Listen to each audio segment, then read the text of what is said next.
সম্মানিত উপস্থিতি, আমি শুরুতে আপনাদেরকে একটা প্রশ্ন করব। সেই প্রশ্নটা হলো, আপনারা কি অসুস্থ? সুস্থ?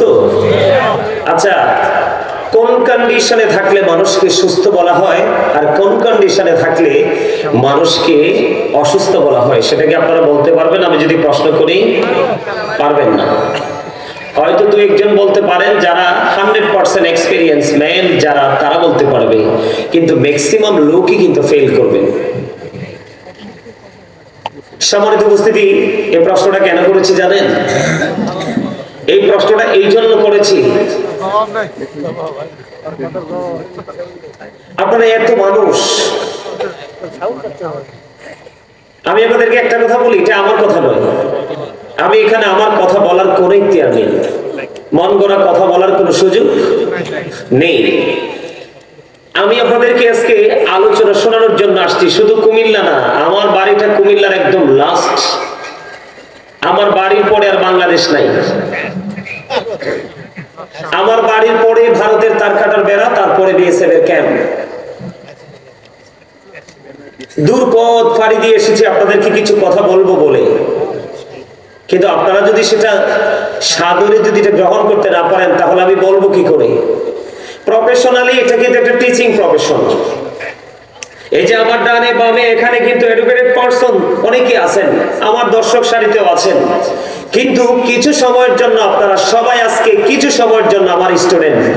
এটা কি আপনারা অ্যাকসেপ্ট করছেন? এটা কি আপনাদের কাছে গ্রহণযোগ্য মনে হয়? যদি মনে করেন যে হ্যাঁ আমরা আজকে কিছু সময়ের জন্য স্টুডেন্ট, তাহলে আপনারা এখান থেকে হিরো হয়ে যেতে পারবেন। আর যদি মনে করেন no, I am very successful person, অথবা যদি বলেন I am very qualityful person, তাহলে কিন্তু আপনি এখান থেকে কি হয়ে যাবেন? জিরো হয়ে যাবেন। কারণ এই ফিলিংসটা নিজের মধ্যে আনা মানেই হচ্ছে প্রাউড ফিল করা। কি করা? অহংকার করা। আল্লাহ ডাজন্ট লাইক দ্য প্রাউড। আল্লাহ অহংকারীকে পছন্দ করে না। কথা বলে আরে বলে, আরো জোরে বলেন, আরো জোরে, আরো জোরে। কেন বলেছি জানেন? আমার দিকে তাকান। আমার আলোচনা শুনতে হলে কিছু কন্ডিশন মানতে হবে। অনেক কষ্ট করে এসেছি, আপনারা হয়তো আশপাশ থেকে এসেছেন। আরে ভাই, আমি প্রায় 8-10 ঘন্টা জার্নি করে এসে আমার মধ্যে যে এনার্জি আছে, আপনারা আশপাশ থেকে এসে মনে হয় যে ইউ আর ভেরি উইক।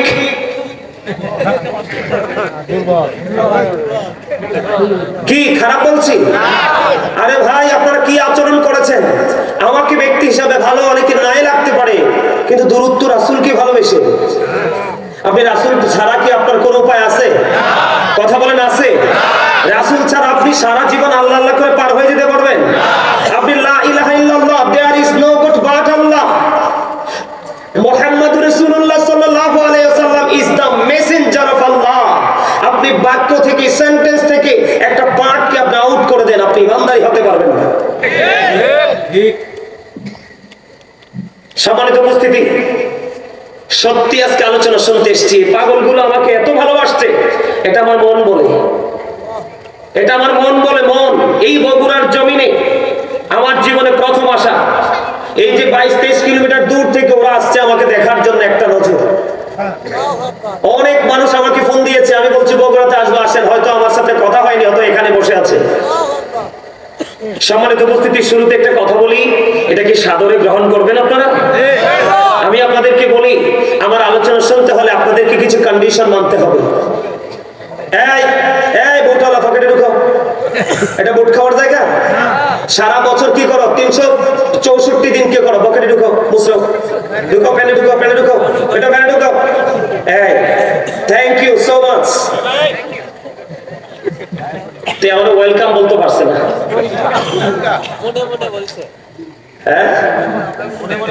হ্যাঁ, তোমরা অনেক চালাক লোক, আমি দেখেই বুঝতে পারছি। ওর ইঙ্গিতে বলছে, মনে মনে বলছে। Absolutely right. আলহামদুলিল্লাহ বলেন। অল প্রেজ ইজ টু আল্লাহ। সমস্ত প্রশংসা আল্লাহ। আমার আলোচনা শুনতে হলে কিছু কন্ডিশন মানতে হবে। First condition, stop your mouth everybody. সকলের জবানকে বন্ধ রাখতে হবে। Second condition, you listening my lecture very attentively. আমার কথা মন দিয়ে শুনতে হবে। Third condition, আপনি যদি বলেন I say don't acceptable, আমি বলবো I say go to your seat out of sight. ভালো না লাগে বাড়ি চলে যান, ঘুমান, আপনার জন্য বেড রেডি আছে। কিন্তু হযরত আলী রাদিয়াল্লাহু তাআলা আনহু বলেছে ঘুমাও, জন্মের মতো ঘুমাও, কিন্তু কবরে আসার পরে বুঝবা ঘুম কত প্রকার ও কি কি। আমি আপনাদেরকে অনেক ভালোবাসি। I love my country and country's people. এটা আমার মনের কথা। কয়েকটা মানুষের ভালোবাসায় প্রেমে পড়ে এসেছি, আপনাদের সবার কাছ থেকে আজকে ভালোবাসা নিয়ে যাব এবং দিয়েও যাব। আজকে বিনিময় করতে এসেছি, বিনিময় কি হবে না? কথা বলেন, হবে কি হবে না? হবে কি হবে না? আওয়াজ দিবেন তো? হ্যাঁ, ইমানদার কি কখনো দুর্বল হয়? দুর্বল হয়? ইমানদার সব সময় হয় এক্সক্লুসিভ। কথা বলেন, আমার শর্ত ঠিক আছে তো? একদম সাইলেন্ট মোডে থাকতে হবে। ভালো না লাগছে কিচ্ছু করার নেই, বাড়ি চলে যান, ঘুমান। এই ডোন্ট ডিস্টার্ব মি। আমাদেরকে তাকান। আপনাদেরকে বোঝানোর জন্য বলছি, এগুলো আমার আলোচ্য বিষয় না। আমি মূল একটা বিষয় নিয়ে এসেছি আজকে আপনাদের কাছে। আলোচনার বিষয় প্রথমে যদি বলি, আপনার জীবনে কোনো আমল আপনি করতে পারেননি, কোন হক্কানি আলেমকে আপনি ভালোবেসেছেন, কি করেছেন? ভালোবেসেছেন। এই ভালোবাসাটাও হতে পারে আপনার নাজাতের উসিলা। আরে ভাই সুবহানাল্লাহ, ভালো করে বলতে পারলেন না? আপনারা যারা এই প্যান্ডেলের ভিতরে ঢুকেছেন সবাই আজকে আল্লাহর মেহমান হয়ে গেছেন, কারণ এটা জান্নাতের বাগান, এটার চারপাশে রহমতের ফেরেশতারা বেষ্টনী দিয়েছে। বন্ধুরে আমার, আমার নবী, আপনার নবী, দু জাহানের বাদশা নবী, ইমামুল মুরসালিন, রাহমাতুল লিল আলামিন, দু জাহানের বাদশা নবী, আপনার নবী, আমার নবী, আমাদের সবার প্রাণের নবী গো। তিনি বলে দিয়েছেন, বন্ধু তোমরা যখন জান্নাতের বাগানে যাও, জান্নাতের বাগানে যখন যাবে গো, তোমরা তখন জান্নাতের বাগান থেকে কিছু ফল খেয়ে নিও। ইয়া রাসূলুল্লাহ, ইয়া হাবিবাল্লাহ, নবী গো, ও প্রাণের নবী, জান্নাতের বাগানের ফলটা কি? আমার নবীজি বলে দিয়েছেন সুবহানাল্লাহ ওয়ালহামদুলিল্লাহ লা ইলাহা ইল্লাল্লাহ সুবহানাল্লাহ আলহামদুলিল্লাহ লা ইলাহা ইল্লাল্লাহ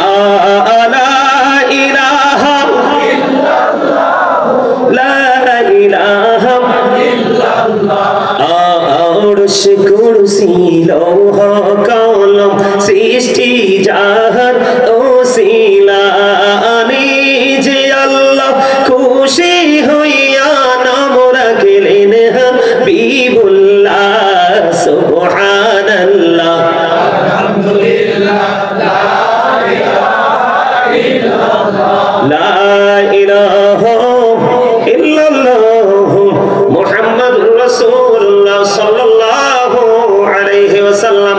জোরে জোরে বলুন আলহামদুলিল্লাহ। খাবারে লবণ না দিলে খেতে পারবেন?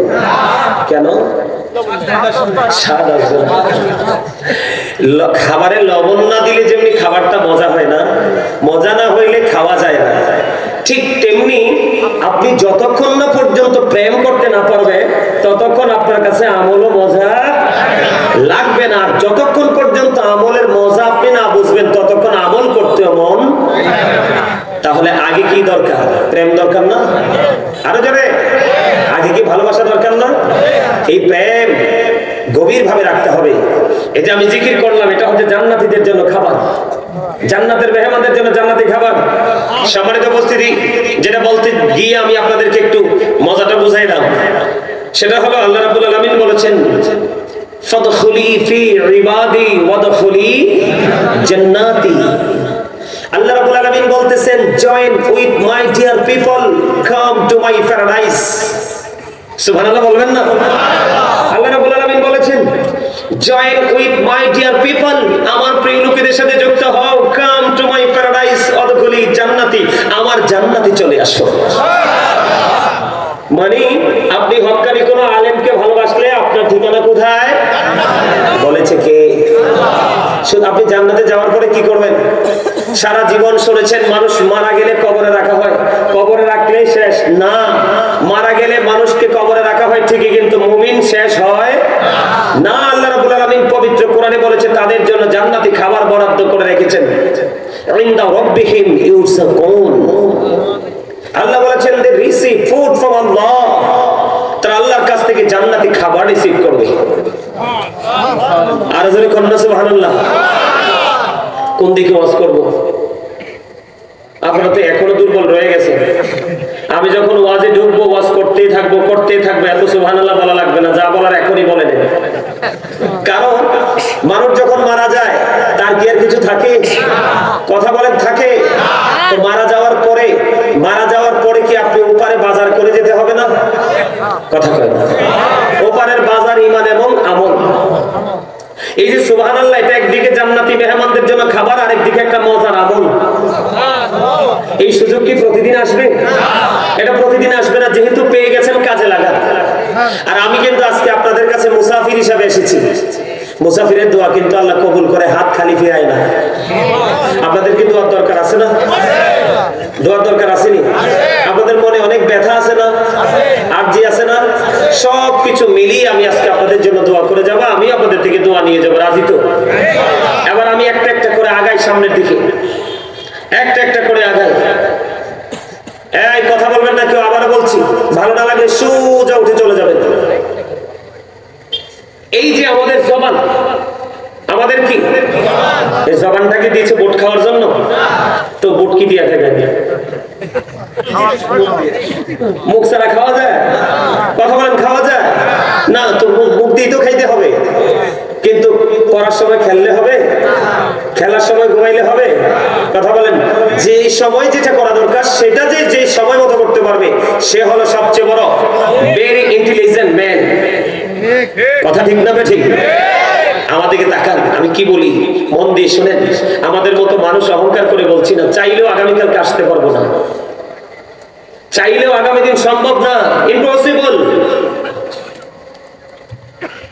বন্ধুরে আমার, বগুড়া রজবপুরের, বগুড়া রজবপুর পূর্ব পাড়ার আমার ভাই, আমার বাবারা, মা গো, আমার বোনেরা, হৃদয়ের জানালা খুলে আজকে কদ্দুর শোনো, মনটা দিয়ে শোনো, একটুখানি ধৈর্য ধরো।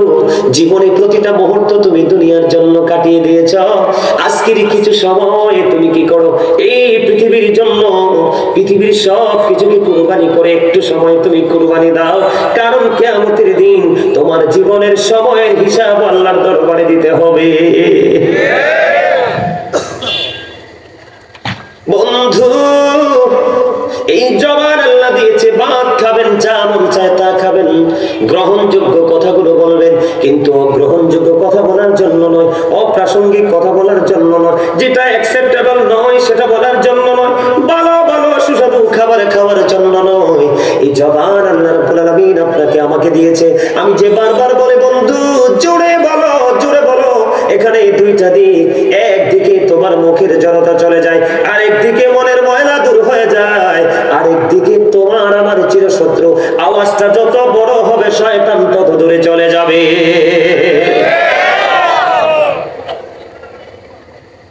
বলে হুজুর, শয়তান কাছে থাকলে সমস্যাটা কি? আল্লাহ রাব্বুল আলামিন পবিত্র কালামে হাকিম স্পষ্ট করে বলে দিয়েছে, ও বন্ধু, আপনার আমার প্রকাশ্য শত্রু হলো শয়তান। Satan is the eternal enemy of the believers. ইমানদারদের প্রকাশ্য শত্রু হলো শয়তান। তবে প্রকৃত মুমিন যারা, প্রকৃত ইমানদার যারা, তাদের সম্পর্কে আমার আল্লাহ ওয়াজ করেছে, ইন্না কাইদা শাইতানি কানা দাঈফা। আল্লাহ রাব্বুল আলামিন বলেছেন Satan deception is very weak। আল্লাহ রাব্বুল আলামিন বলেছেন 100% মুমিন যারা, তাদের জন্য শয়তানের কৌশল একেবারে দুর্বল।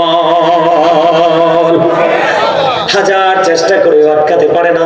তার প্রমাণ হলো, এক্সাম্পল হলেন আপনারা। অনেক মানুষ আমি দেখেছি দোকানে, রাস্তায়, মার্কেটে দাঁড়িয়ে আছে, কিন্তু তারা জান্নাতের বাগানে আসতে পারলো না। আপনারা সব কিছুকে উপেক্ষা করেছেন, সবচেয়ে বড় দুশমন হলো শয়তান।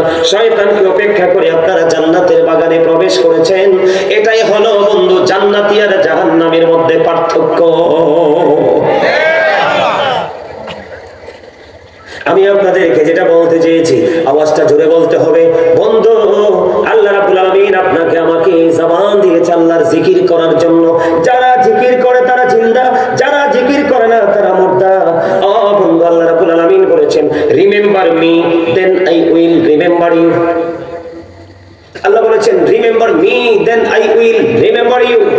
তোমরা আমাকে স্মরণ করো, আমি তোমাদেরকে স্মরণ করব। ফাযকুরুনি আযকুরকুম। জোরে জোরে বলেন আল্লাহু আকবার। এখন বন্ধু, আল্লাহ রাব্বুল আলামিন বললেন আপনাকে স্মরণ বলো বাংলা শব্দ, এই আরবিতে বলা হয় এটাকে জিকির, আর ইংলিশে এটাকে বলা হয় রিমেম্বার। আল্লাহ রাব্বুল আলামিন বলেছেন বন্ধু তোমরা আমাকে স্মরণ করো, আমি তোমাদেরকে স্মরণ করব। হুজুর কেমন করে স্মরণ করব গো? আল্লাহ রাব্বুল আলামিন জানিয়ে দিয়েছে ফাযকুরুল্লাহা কিয়ামান, দাঁড়িয়ে দাঁড়িয়ে জিকির করো, ও কুউদান বসে বসে জিকির করো, ওয়া আলা যুনুবিকুম শুয়ে শুয়ে জিকির করো রে। তারপরেও জিকির করা তুমি বন্ধ করো না। আল্লাহ বলেছেন ইয়া আইয়ুহাল্লাযীনা আমানু যকুরুল্লাহা যিকরান কাসীরা ওয়াসাব্বিহুহু বুকরাতাও ওয়া আসীলা। আল্লাহ রাব্বুল আলামিন বলেছেন হে ঈমানদারগণ, তোমরা বেশি বেশি করে জিকির করো, সকাল তো সন্ধ্যা আল্লাহর পবিত্রতা ঘোষণা করো। এখন আপনাদের কাছে আপনারা প্রশ্ন করতে পারেন, বলে হুজুর জিকির কাকে বলে, কোনটা জিকির? জিকির হলো বন্ধু সুবহানাল্লাহ বললেন এটাও জিকির, আলহামদুলিল্লাহ বললেন এটাও জিকির, আল্লাহু আকবার বললেন এটাও জিকির, লা ইলাহা ইল্লাল্লাহ বলেছেন এটাও জিকির, কাউকে সৎ কাজের জন্য রেখেছেন এটাও জিকির, কাউকে অসৎ কাজ থেকে বারণ করেছেন ওটাও জিকির। বন্ধু ও বগুড়া রোজাপুরের আমার বাইরে আমার বাবা গরিব খুলে তোমরা শোনো, আল্লাহ রাব্বুল আলামিন জানিয়ে দিয়েছে তুমি নামাজ পড়ো এটাও তোমার জিকির। নামাজ হলো জিকিরের জলসা, যে আমলটা একই জায়গায় দাঁড়িয়ে এবং বসে সম্পূর্ণ করা হয় এটাকে বলা হয় জিকিরের জলসা। আর তুমি হজে গেছো এটাও বন্ধু জিকির, ওটা হলো মাওলার জিকিরের জুলুস। বিভিন্ন জায়গা পরিদর্শন করে যে আমল করা হয় ওটাকে বলা হয় জিকিরের জুলুস। এবার জিকিরটা করবেন কেমনে? আপনারা আমার প্রাণের নবী একবার স্পষ্ট করে বলে দিয়েছেন, হাদিস শরীফ দ্বারা বন্ধ প্রমাণিত হয়ে গেল। আপনারা আমার প্রাণের নবী তিনি জানিয়ে দিয়েছে তোমরা যখন জিকির করো এমন ভাবে জিকির করো গো, তোমরা যখন জিকির করো এমন ভাবে জিকির করো মানুষ দেখলে যেন তোমাদেরকে পাগল বলে। আর আপনি যে জিকির করেন দেহেও তো জানে না, কলবেও জানে না কোন চিন্তা নিয়ে জিকির করেন। আপনারা যে এতগুলো মানুষ, অসংখ্য মানুষ একত্রিত হয়েছে, আপনারা জিকির ধরলে আকাশ বাতাস মুখরিত হয়ে যাবে। কথা বলেন না কেন? এটা কিন্তু আমার আলোচনার বিষয় নয়, তারপর আলোচনাটা আপনাদের সামনে করছি বন্ধু, আপনাদেরকে অ্যাক্টিভ করার জন্য, এক্সপেরিয়েন্স ম্যান হিসেবে প্রিপেয়ার করার জন্য। আল্লাহর হাবিব আরো জানিয়ে দিয়েছে জিকির জবান দিয়েও করা যায়, অন্তর দিয়েও করা যায়, দুই ভাবে জিকির করা যায়। তবে জবান এবং কলব এই দুটো মিলে যে জিকির করা হয় রে, এটা হলো সবচেয়ে বড় জিকির, উত্তম জিকির। আরো মজার খবর হলো বন্ধু, আপনারা একটু আগে দেখেছেন কিনা আমার দাদা ভাই একটা টিস্যু নিয়েছে, দেখছেন কিনা? কথা কয় না? আমিও নিলাম, আমার দিকে তাকান। এক্সাম্পল, আপনারা তৃণমূল পর্যায়ের মানুষ থেকে বন্ধু অনারেবল পার্সন পর্যন্ত এখানে এসেছেন।